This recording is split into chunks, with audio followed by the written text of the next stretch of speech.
Hi, I'm Nicholas Wallwork. We're here at the second HMO of the day, second of 3 that we're converting. If you do like this kind of educational content, property investing, HMOs, anything to do with property finance, anything we can help you with in the industry, please subscribe, hit the bell icon, and you'll get notified of future videos where you can learn everything that we're kind of showing you practically going through these sites. Now I'm going to hand over to Ben, our project manager, checking out this cool video. Ben is one of my mentees. He's been learning all about property investment and developing HMOs. I've chucked 3 at him for his first deal, and he's doing an incredibly good job. So Ben, over to you. Please show the guys around the house. Thanks, Nick. Welcome to the second property. This is a 4-bedroom house that we are converting into a 6-bedroom HMO with the possibility of a 7th subject to planning. Come follow me. This is the first of the rooms. It was the living room previously. Fortunately, during the planning we noticed that there was a soil stack running down the centre of the room, which gave us an ideal opportunity to put a separating wall between the 2 rooms and create an ensuite between those to serve both rooms. Ending up with decent sized double rooms, ensuite standard length across this room. I wanted to highlight the fact that we've been using these resilient bars as well as using specific soundboard plasterboards to be there to dampen down any noise between the rooms. We've done that where any room butts onto communal areas as well, with extra insulation and soundproofing to limit the amount of sound transfer that goes between each room. It's an added extra, but it will pay dividends in the end and will always appreciate it. It will always be much appreciated by the tenants. And if you follow me around, we'll show you what we've done in the second room.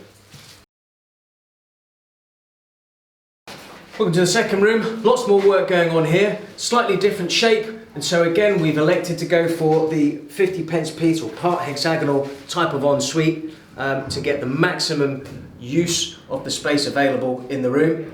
Wardrobes will once again be going behind the dead space that's in the door. This was a double doorway and we've now created just a single opening with lovely bright aspect for the bedroom. Into the kitchen here. We actually had to manoeuvre the wall away from its existing position, just as we did in one of the previous properties, so that we had enough room in the final bedroom, which I'll show you in a minute. We'll still have ample room here. We've measured it so that we can still get fridge, freezer and the rest of the units that will be connected in here and rebuilt subsequently. Other than that, the kitchen is in fairly good state, so we'll probably just leave it as it is. This was probably the most challenging room, being the smallest room in here. This was the downstairs bathroom and toilet, which we've left in place as it's ideally situated. We've had to be very, very careful with the room size here to make sure we're meeting the minimum standard, hence the reason why we pushed the kitchen wall through in order to give us enough space. If you notice, we've actually got the fuse box up here, which is going to need to be repositioned out of the room once we can get electricians in to go and do that. In the meantime though, we have an ensuite that we've built from that downstairs bathroom, having to knock out some of the walls, push it out to make sufficient room for an 800mm shower tray, toilet and vanity unit as well. Follow me upstairs. So upstairs is a fairly normal configuration. You've got 4 rooms splitting off a central hallway here.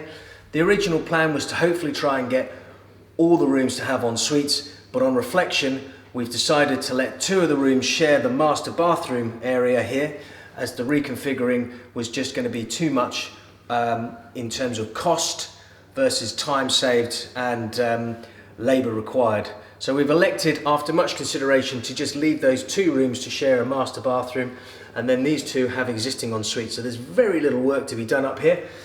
As always, we've had to change the doors to make sure they're all fire doors and put on combination locks on each of the doors, including putting intermittent strips to meet the fire regulations. Now that flooring's all very, very noisy, especially on upstairs rooms when people will be moving around, so these will be coming out, and we'll be electing for a carpet to be put in throughout, which will dampen down the noise to anyone living and working downstairs. Fixed cupboards we're going to elect to remove and put in sliding wardrobes with nice mirrored effect to make the room feel much bigger, and leave the en-suites as they are. Same idea goes for here. It's a lovely large room with its own ensuite that we've decided to leave in situ. Plenty of room for king or even larger beds and wardrobes that we're also considering along as well. Wardrobes are most likely going to this corner here, as there's no room to put them behind doors as we would do, but luckily the room is big enough that it can cope with all of that. So these 2 bedrooms, we were considering trying to make an ensuite for each of them out of this master bedroom, but in actual fact we couldn't quite make it work with the sizes.